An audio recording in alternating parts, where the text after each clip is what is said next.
when I first started picking up DevX, it was becoming all the rage, right? Everybody's trying to make developers happy. We were trying to retain developers. It was, foosball tables and free meals, and all the stuff to try to court developers, right? And it started from that ethos of you want to be able to make sure that they're happy, they're productive. But at the end of the day, it's that productivity. That's the reason you're trying to make them happy.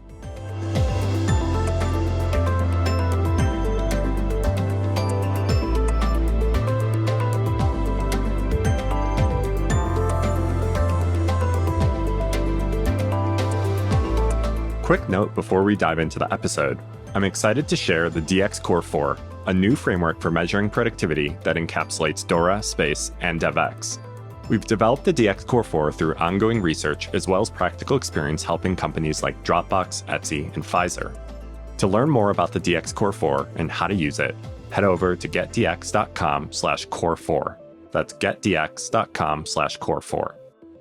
Chris, excited to finally have you on the show. Thanks for your time today. Absolutely. Appreciate you having me.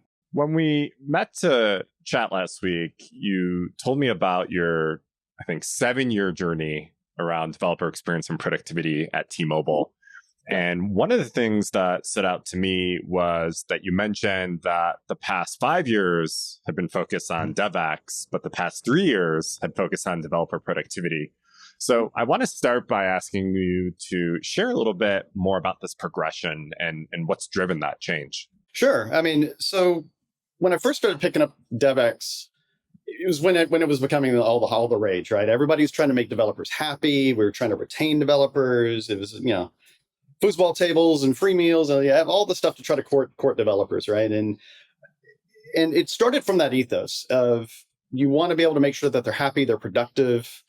But at the end of the day, it's that productivity that's the reason you're trying to make them happy, right? You want to have developers that are engaged in what your company's building and what you're doing, that they're helping to take the business requirements, turn them into logic, and delight our customers. At the end of the day, that's really what what a developer, being a developer is all about, right? Is helping with that transition. So, yeah, it came very much from a focusing solely on the developers and their experience. But as you start to get far enough into that, you realize, well, I can only take this so far without getting into what we now would call like a platform engineering mindset. I can only do so much around the inner loop or the local development environment, right? You need to start thinking beyond that and start thinking about, okay, with all the tools they take or that they need to build whatever it is they're shipping, how does that glue together? How do you reduce friction? How do you ultimately light up a developer value stream across all those platforms? And so that's where, it's still the same end goal, right? I still want my developers to be happy. I want them to enjoy working here, right? I want them to think that, hey, we've got, best in class tool chains and I don't feel limited by the tool sets that are available to me. I want to feel that I can be creative and I can make our customers super happy with what we have, and I don't want them to feel wanting. To me, it's just a next step of that evolution is how do you then turn that into business results? Because at the end of the day, I got folks above me that are funding a lot of these efforts, right? They want to get returns on value because, like I tell a lot of the developers that I mentor, a company is nothing but a pile of cash being placed on different bets, right?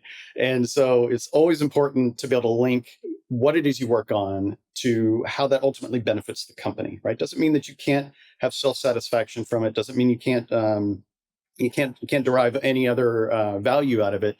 But at the end of the day, if you can't articulate that value, you can't show how when we did ABC, it resulted in these great outcomes, then don't be surprised whenever you go ask for funding for the next thing and you can't get it. Last week when we were talking, you described what you're doing as sort of how do we light up the value stream, which I loved, and we'll talk more about how you're doing that.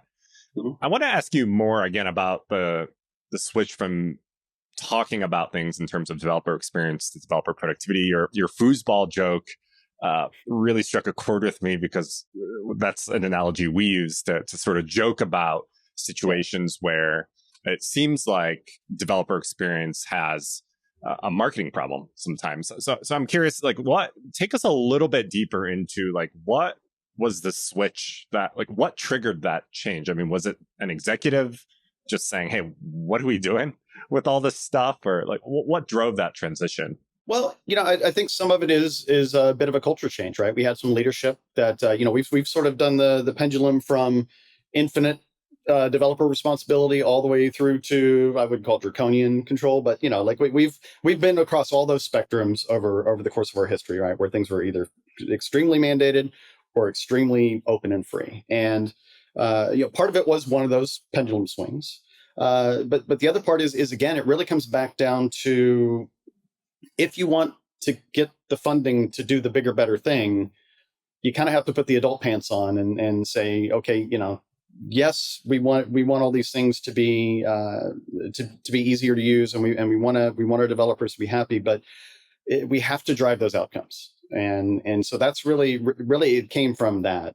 But also, if you sort of take a systems thinking approach, you really want to apply that theory of constraints to go find the bottlenecks and iterate and keep attacking those. And to do that, you kind of have to move beyond developer experience into the entire SDLC life cycle, right? From end to end, from the time that business or the leadership comes up with a requirement all the way through to we're delighting our customers with it. How do we shorten that path? How do we remove as much friction from it as humanly possible? And so, again, like I said earlier, I still feel it's in service of the journey. It's just sort of a maybe different evolution or a different way to look at how to get to that end goal. This is a question I get asked often, and I'm sure you've faced this question, but in your words, what is the difference, or what is the relationship between developer experience and productivity? I kind of think of it as the iceberg analogy, right? Developer experience is sort of the bits that you touch and you feel. If I do a good job with developer productivity, I'm doing things that you don't even know, right? In an ideal world, if you do the right things and you take those golden paths, I'm dealing with things you don't want to deal with, like asset management, and I've got a base image, a container image for you that is CVE free, and you're not having to worry about going and picking that stuff out, right? Because at the end of the day, as a developer, not that you shouldn't care, but you kind of shouldn't care, right? I mean, it's what you package inside the box, right? You don't need to be UPS and have an entire delivery chain, right? To create something cool to put in a box to go ship it to your customer to make them happy. You really focus on what's inside the box, right? The rest of it, you kind of should be able to lean on other people, and that's where I see the developer productivity aspects coming in. Is how can I take that sort of pain and friction away for them? How can I? Because and keep in mind, I've got two different customers in this world, right? I've got my higher ups who want to see that return on investment. They want to see the multiplier effect of using common bits and Lego. And then I've got the developers, right? I could totally make my leadership happy and make my developers miserable. But at the end of the day, that's not the right thing, right? And I could totally give developers all the freedom in the world, and we have 6,000 different versions of the same thing and can't keep it compliant and govern it. And that's not going to make my leaders happy, right? So it's all about how do you balance those two out? I really love that answer. There's so many ways to answer that question, which is why I was curious to get your thoughts. I talk to so many leaders who will say, like, how do I get execs to care about this stuff? Developer experience, productivity, whatever you want to call it. Like, how do I bring the other VPs or even our CTO along? How do I get people to pay attention? How do I get them to care? As someone who's been on an evolution and on a journey to iterate on probably how to do that and how to interface with the rest of the business, what's your advice to leaders on how do you get aligned with other executives and how do you get people to care about developer productivity? Forget where I hear it, but there's a quote that I'm sure you've heard a million times, but it's like, you can bring your opinions, I'm going to bring data, right? And I find that data is always what is going to drive any audience, but executives especially, right? What do they want to see? They want to see dashboards. They want to see lines going up and to the right. They, you want to be able to have that data to reinforce your theories. And by the way, sometimes it helps prove that your theory wasn't right, and that's okay.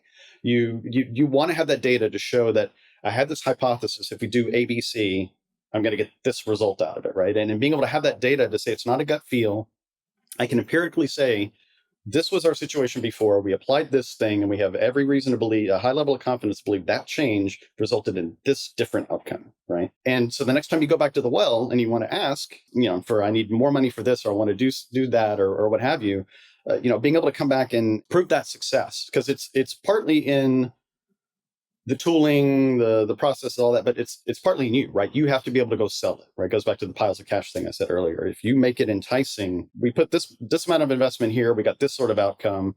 Okay, we've seen that happen 2 or 3 times. We have a reason to believe that this is going to be successful. Let's keep going with that, right? And I'll give you sort of a flip side of that. For the longest time, I've been pitching that we need a giant developer productivity engineering organization, right? And I've been pitching that, it needs to be product led, and there's this product layer on top, right, that thinks about developer productivity as a value stream, and like really has a product mindset, right? And underneath that, you have all the platform teams, the folks that run Kubernetes or manage how you get on the cloud, or whatever, and go on down the stack, right? And with developers ultimately as the customers of that org. There's nothing wrong with that vision.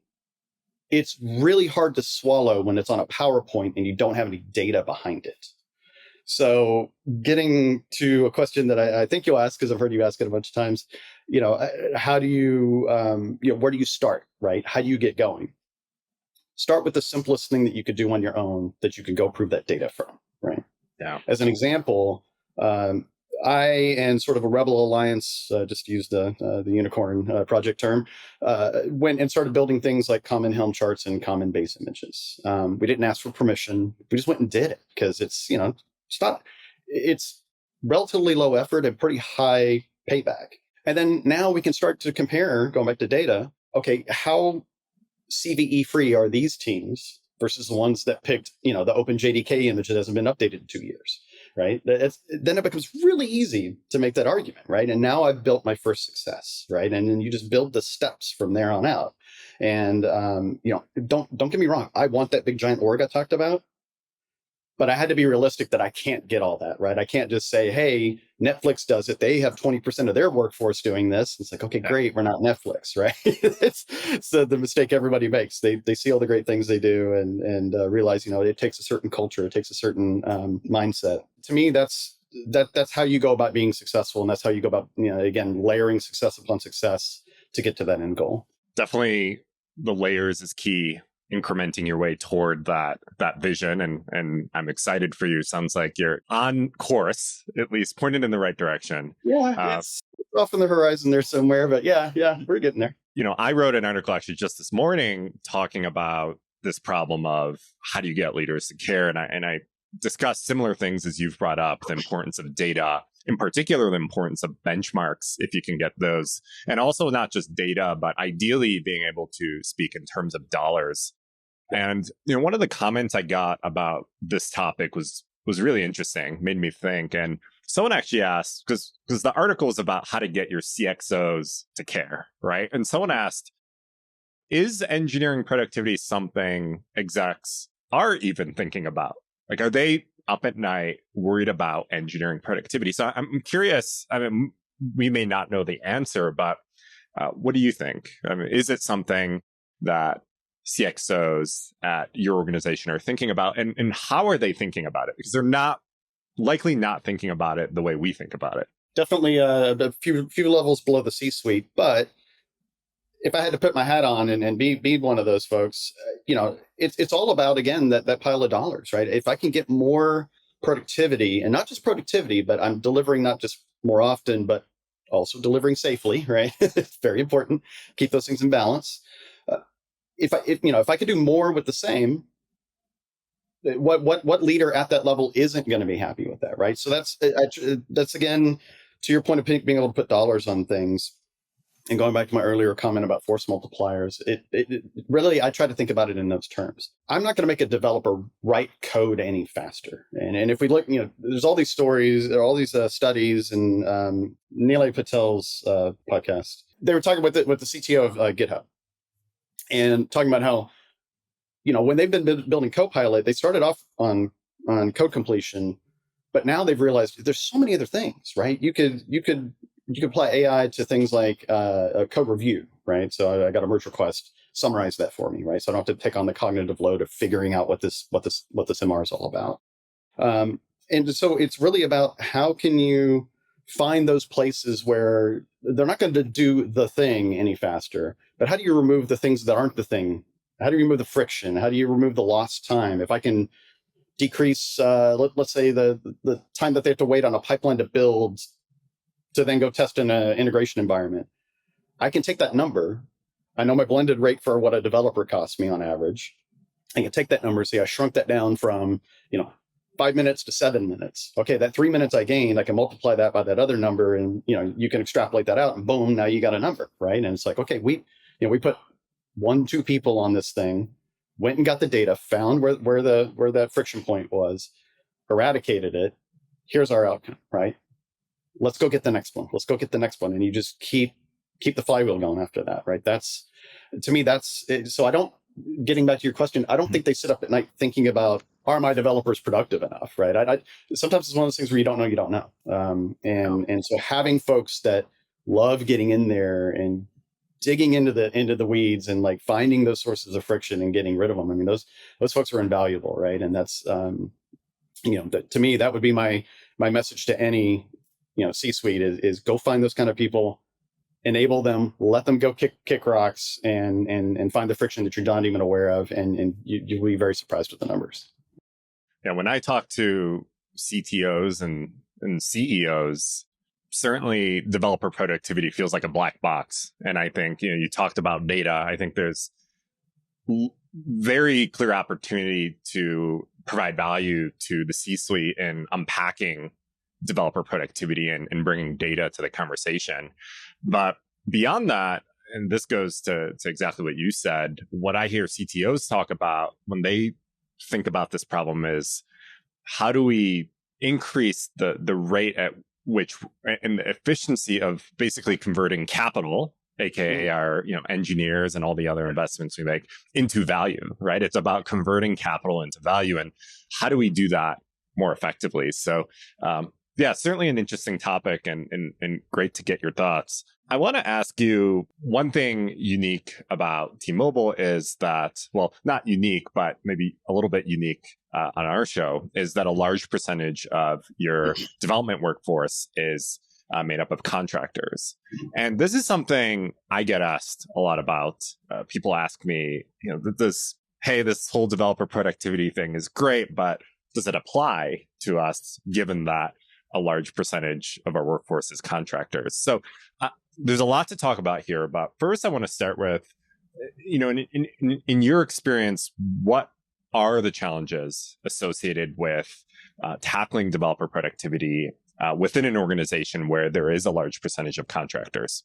Well, honestly, I think I would look at it the opposite way. Instead of thinking, oh, well, we have a fair number of contractors, which sort of implies that they may not be here for extended periods, right? I'm going to, a lot of tribal knowledge is going to go out the door. Honestly, those are all the more reasons to invest heavily in standards and golden paths and everything. So when the inevitable happens and those folks do, move on, or, in a lot of cases, we like to pride ourselves on the best and brightest we find there. We'd like to convert them to full-time engineers. I mean, my manager is a senior director here.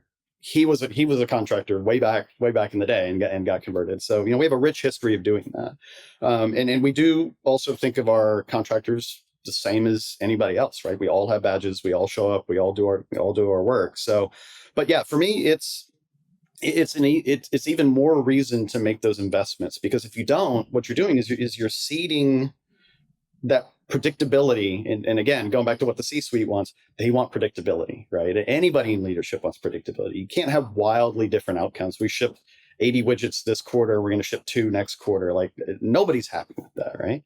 So to help smooth those sorts of dips and peaks and valleys out, you need the common Lego, you need the repeatable patterns, you need the golden paths, right? Again, this is not to take away freedom for creativity and like how people solve the problems, right?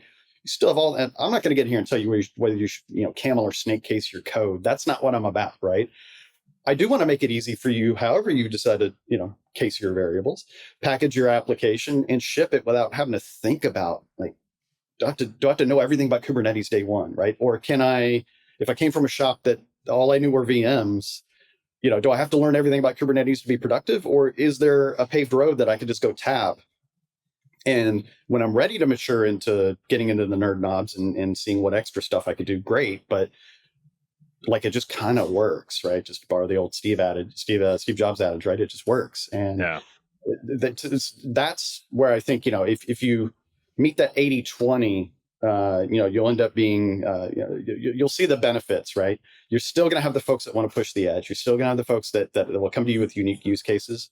And honestly, you're probably going to hear a lot more from those folks than you are from sort of your garden variety developer, right? So that's the other bit of advice I'd keep in mind is I know early on, again, not that they're not important, but your more vocal folks tend to be the folks that are pushing at the edges of what you have, right? So just make sure that you are taking a larger sample size when you're doing surveys and things of that nature to ensure you're not just hearing from those super elite performers that want to go do either resume driven development or maybe you're on a path that you haven't built a golden path for, and maybe you need to add another lane to the road. I love the phrase resume driven development. I don't think I've ever heard that before, funny enough. And by the way, your point of view on this, the idea that investing in productivity is actually more important in an organization with a lot of contractors, that is really enlightening. I have never heard that perspective shared with me as well. So thank you for that. I'd love to go one layer deeper. And again, this is something that I've been thinking about and struggling with a little bit. You talked about the importance of standardization and paved paths, in an organization with a lot of contractors.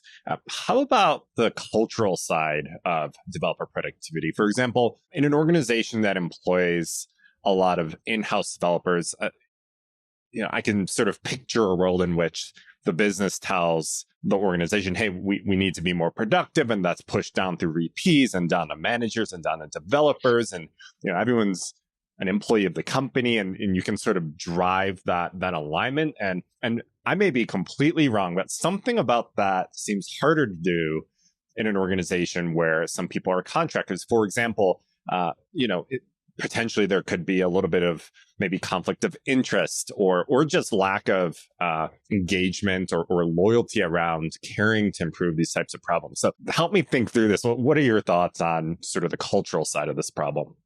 I'm not going to sit here and tell you that there aren't some folks that are contractors that are showing up, pushing commits and going home, right? And just like it's for them, it's just a job. I will say we do a pretty good job because we obviously vet folks before they come in, right? And we look for folks that are passionate, that folks that want to do the right thing. And honestly, a lot of the people that contribute to some of those common Lego I talked about, right? Those base images, those Helm charts, the pipelines, things like that.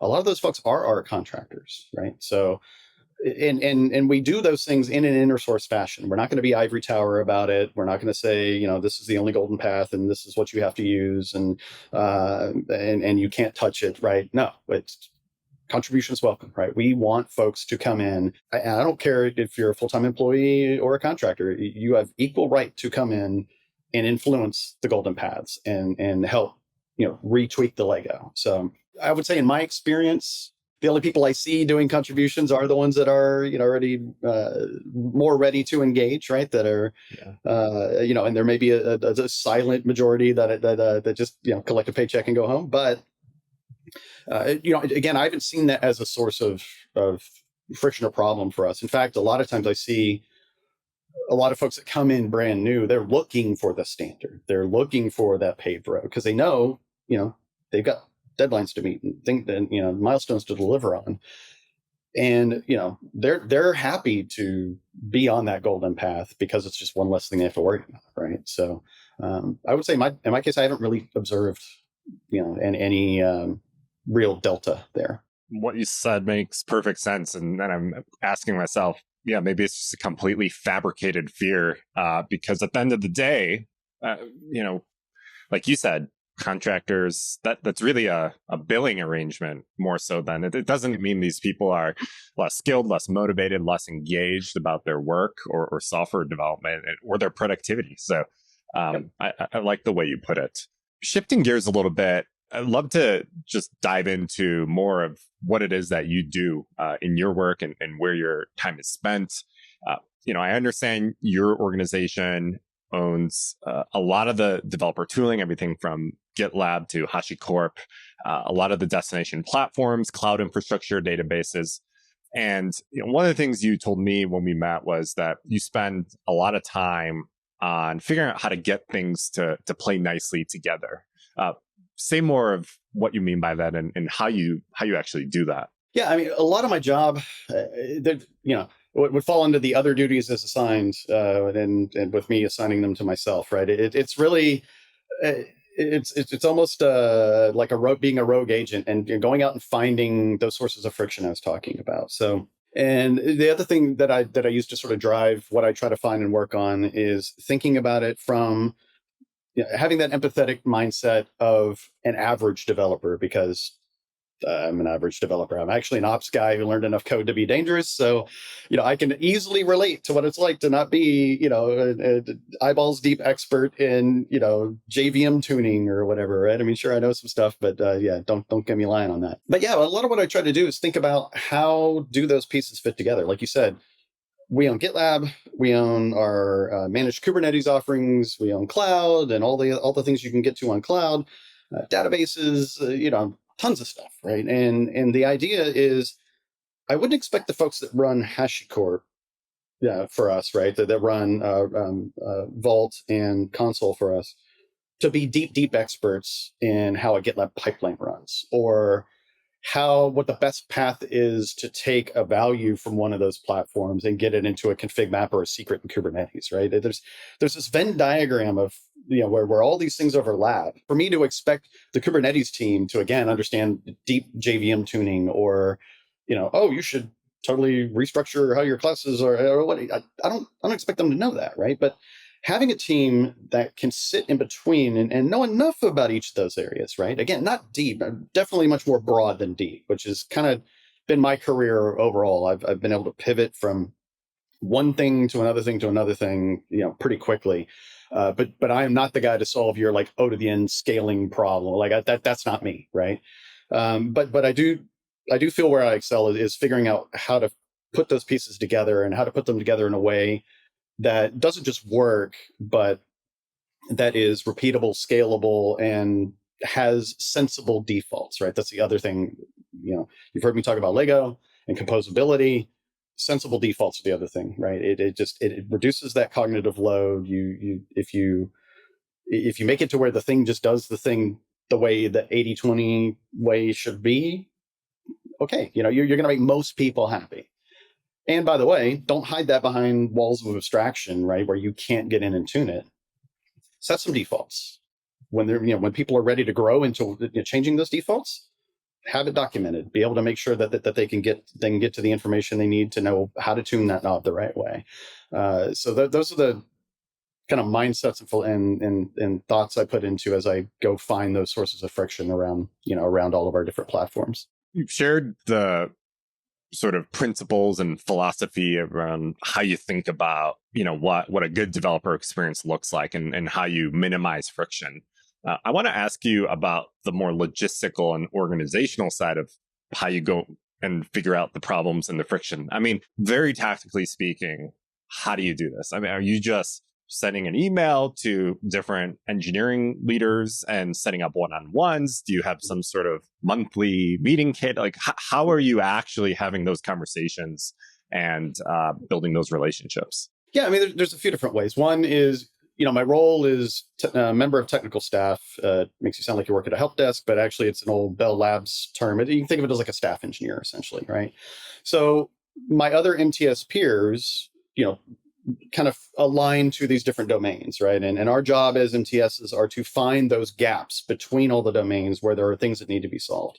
Or if there's something cross-cutting like developer experience or developer productivity, figuring out how that peanut butter is across all this. So first is, yes, every other week, all we MTSs get together and talk about what's new, what's going on, if we have challenges, if we need assistance, if we want thoughts, so it's a guild, if you will, right? That we can go bounce stuff off of each other. So that's always helpful. So if I don't know exactly where to plug in, which leader's the right leader to get engaged, or who owns a particular tool or what have you, that's usually my first go-to. The second is just over the years, I've established those relationships. One benefit of doing what I do is, I don't live over here in like database land, and I think about databases and caching and all that, right? I mean, my job is to kind of, again, be broad, to understand all those different pieces. So just by the very nature of doing that, being in this role and trying to solve that gap, I've gotten to know a lot of people, right? So a lot of it is just that relationship building. It's amazing how much, at a minimum, video calls help, right? I see a lot of people that still like we're a bit of a mixed culture, right? I got certain circles where if you don't turn your camera on, you get shamed, right? Others, the whole meeting goes by and it's just a bunch of people's avatars, right? And I've just, one of the things that I learned, because I was at Cisco for 17 years prior to coming here, I never had I would say never. I rarely had a boss who was even in my same time zone, much less my same city or state, right? So I got used to having leadership and my peers be remote, and video calls were a huge part of making sure you maintain that connection. So never underestimate the human side of things, right? Just even the 30 seconds of asking what people did or whatever, it pays dividends. It sounds silly and it sounds trite, but it really does actually in the long run, because at some point you're going to need a favor from them. Yeah. Right. And when you've built that relationship, it's easier to make that ask, and it's easier for them to say yes. Right. It doesn't guarantee it, but I found that not discounting the human element is a big part of it. Makes sense that your role is a lot about finding the friction that exists between different things and connecting the dots, and accordingly being able to know all the people responsible for those different dots and have a relationship with those people would be really important to success in your role. Well, and if you're going to ask something from them, going back to our thing about data and all that, you have to be able to show them how not just it's going to benefit the company, but hey, by the way, people are going to like your platform or tool more, or this is going to reduce your support burden, right? And when we have everybody using this Helm chart to deploy to your Kubernetes cluster, guess what? They're all deploying using the same chart, which means you now know how they're deploying. Your support team's not going to spend 30 minutes trying to rip apart their templates and figure out what goofy thing they did that they copied off of Stack Overflow 5 years ago, and nobody even knows how the hell it works anymore, right? Being able to again, going back from empathy, right? Being able to put yourself in the shoes of the person you're asking the ask of, and say, okay, well, what would convince me? What's going to happen? I hate to say it, but what's in it for me is going to be a part of everybody's calculus, right? Absolutely. I mean, it's just how we're wired. We could go on for hours, but we need to shift into our last topic, which I'm really excited about, is a platform that you all have developed called Starter Kits. And the platform is actually patented, and I'm going to ask you about that later. From what I understand, what we've talked about, Starter Kits is a platform somewhat similar or analogous to Backstage. And it's part of a broader platform that you've built called Dev Center. So to start, maybe just introduce people to what Starter Kits is, and then I'm going to ask you about the journey of how it got funded and how you built it. But let's start with a little introduction. Sure. Yeah. So like you said, at the end of the day, the final result of what you get out of Starter Kits is very similar to Backstage's software catalog, right? The idea is, as a developer, I provide some inputs, where I want my the repo to be built or to be stored whenever it's done doing its thing, and various config options, so on and so forth. And as a developer, I get a repo, and now off I go, right? There's some technical nerdy details about how we implemented it that we could get into. The other thing that's really different with what we did with Starter Kits is a lot of the software catalog stuff really begins and ends with like scaffolding a code repo, and it kind of just stops there. And Backstage is going to assume that, okay, you're using maybe the GitHub plugin to then run actions, or you're going to whatever it may be, right? There's all these different pieces, and that things will get subsumed out to other parts of the platform, or maybe even completely outside the platform. We're a GitLab shop, and so the nature of GitLab is most everything you need is kind of in GitLab, right? I'm not using Jenkins and Artifactory or whatever. It's all sort of together. So what's nice about that is it allows us to think about how do we provide the whole experience. So let's say you want to write a Spring Boot API and you want to deploy it to Kubernetes. If you come to me with where you want that or the final product to be put in GitLab, some basic information, what version of Java you want to use, an open API spec, because again, it's an API. We're doing the right thing and writing open API specs, right? I can go not only scaffold all your code, which, any generator, I can use Spring Initializer and go do that, right? And there's nothing super special there.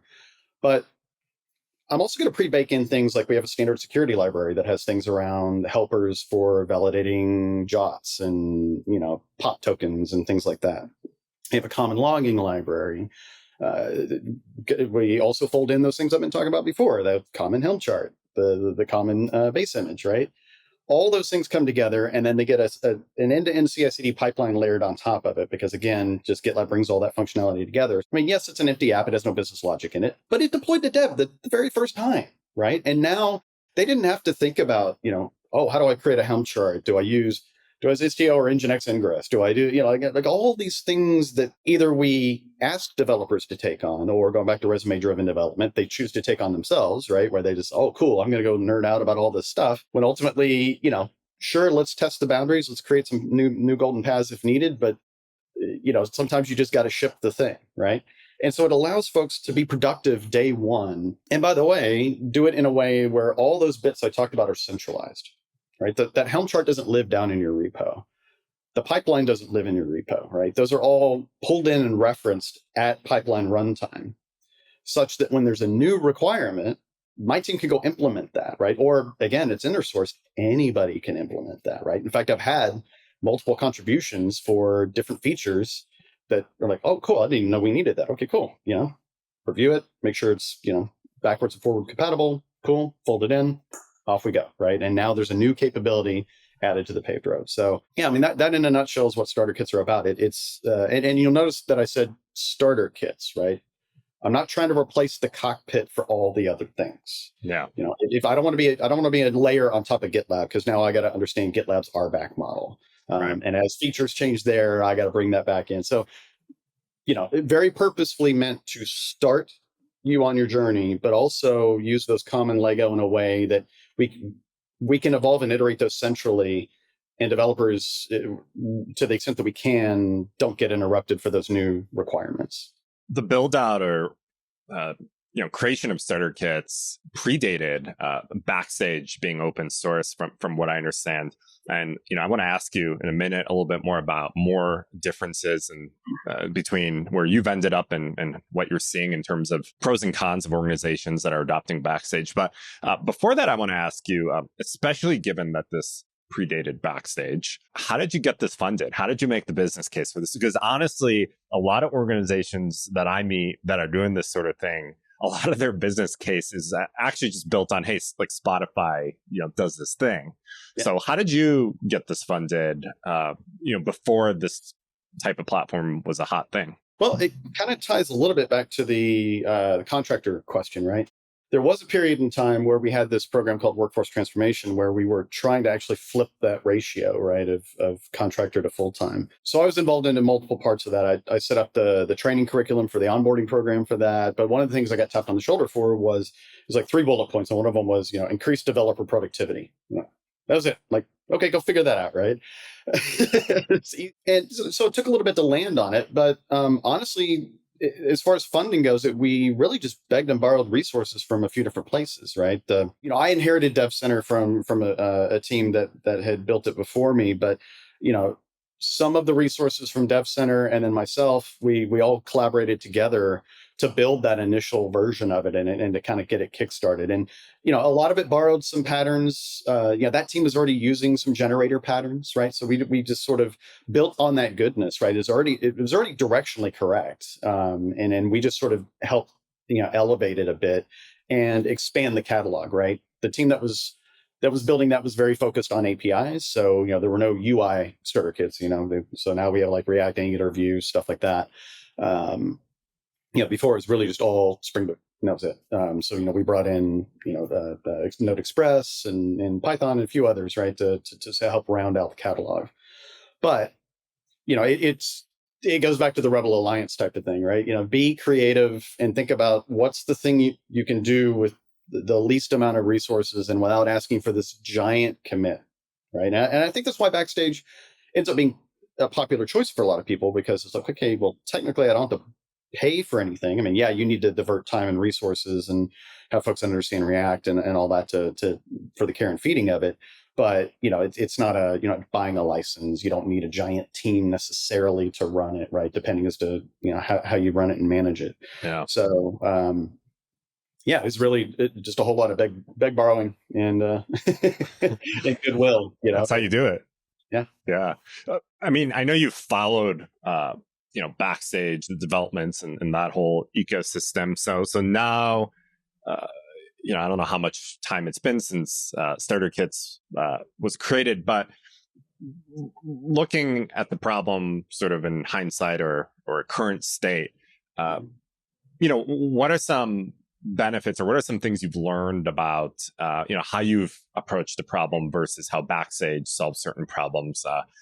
What makes you, I know you feel like, what you've built is better for your organization. So what are the trade-offs or what are the advantages of what you've built that you see? Yeah, and I think you put it right. I mean, for us, it's better, right? I will not sit here and say that we're better than Backstage, right? There's some things in the Backstage ecosystem that I think are phenomenal, right? I love the idea of centralized docs. I love the idea of just again using those common Lego to do the common things, right? But where it doesn't quite match up for us is Kubernetes deployment, for example, right? We generally do that out of our pipelines.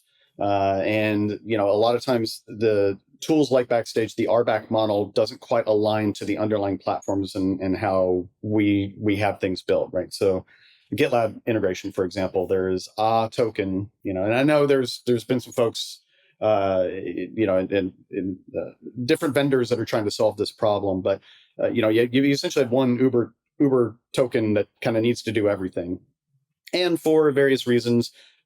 We don't have everything in GitLab default open, right? It's more of an opt-in model or an invite-only model, right? Where you can only see a project if you've been expressly invited. So we solve the discovery problem different ways, right? We have a system called Clearwater, which is a central repository for all of our API specs, and we have a thing called API Explorer that sits on top of that provides that sort of browse and discoverability functionality. And we already had that in place, even way predating Backstage and Starter Kits, right? That's been around since, I'm going to say like 2014. Again, I inherit, that's the team I inherited Dev Center from. They're the ones that built that as well. Again, API centric team, so they built a lot of our API tooling. But anyway, long and short, absolutely love the energy and the spirit with where they're going. It's just for us, we've found it just didn't quite match up with some of our requirements, especially given being a larger enterprise, security, controls, compliance, bringing things like SOX, it gets really, really fun, really fast. And so having one Uber console that overlays on top of all of that, I mentioned that I originally started off with that cockpit model and decided to land on Starter Kits and just like generate the thing and twiddle the stuff centrally, and I don't have to be a replacement. That was actually for a reason, and that illustrates some of those reasons. Tell me about the patent process. I mean, also just why? Like, why did you patent it, and what was involved with that? It's just tell me the story. Most companies obviously encourage patent creation, right? You want to have a set of IP, that you can help build and protect your company on. But yeah, really, when we kind of looked at it and realized, kind of when you think about patents, it's less about the idea and more about the implementation. So right. Again, from an idea standpoint, very similar to Backstage, very similar to most any code generator, right? I mean, I could say JHipster is similar to it, right? It's CLI and it's all prompted, but it's the same idea, right? Give me some inputs and I'm going to blow out a repo for you. What's different with us, and this gets a little bit into the nerdy bits here, but we separate the code generation part from the rest of the assets that go along with it, right? So in the example of Spring Boot, we have a Spring Boot generator, and it could care less whether you're deploying to, Kubernetes or Azure Web App or whatever you're deploying as. It kind of doesn't care because it's only concerned about generating code. Then we have the ability to union in assets from other places, right? So based off where you're going, I may layer in a completely different pom.xml, because if you're deploying to this other place, maybe there's different libraries you're going to pull in, or for example, maybe I'll pull in a library. If you're going to be in Kubernetes, I can pull in a library around Docker and containerization that may not make sense if you're an Azure web app, as case in point. The pipelines will be different, right? Sure, they're all the same up to the build stage, but then they're going to diverge from where I go to deploy and whatever my post deploy steps are. So the idea there is that we and by the way, you can use any generator. In fact, we had, going back to that workforce transformation team I talked about, when they were running that training program, they actually use Spring Initializer as their generator. They're like, I don't want to write a generator. Like, we don't care so much about exactly getting the right code. It's more about just teaching the process and teaching the tooling. And so for them, it's real quick. They just use Spring Initializer. They brought in their own READMEs and their own pipeline file, and boom, they're off to the races. So that was the idea. Was, again, composability, reuse. If I seem like I'm repeating myself, I'm repeating myself, right? It's a strong tenet I try to always come back to is how can you decompose the things in a way that you can rearrange them however you want later. Well, congrats on the patent, and thanks for walking through a lot of the ways you're thinking about your work around developer productivity at T-Mobile, and some of the things you've developed and created. This is great conversation, Chris. Thanks so much for your time today. Thank you so much. I'm really honored to be invited. Appreciate it.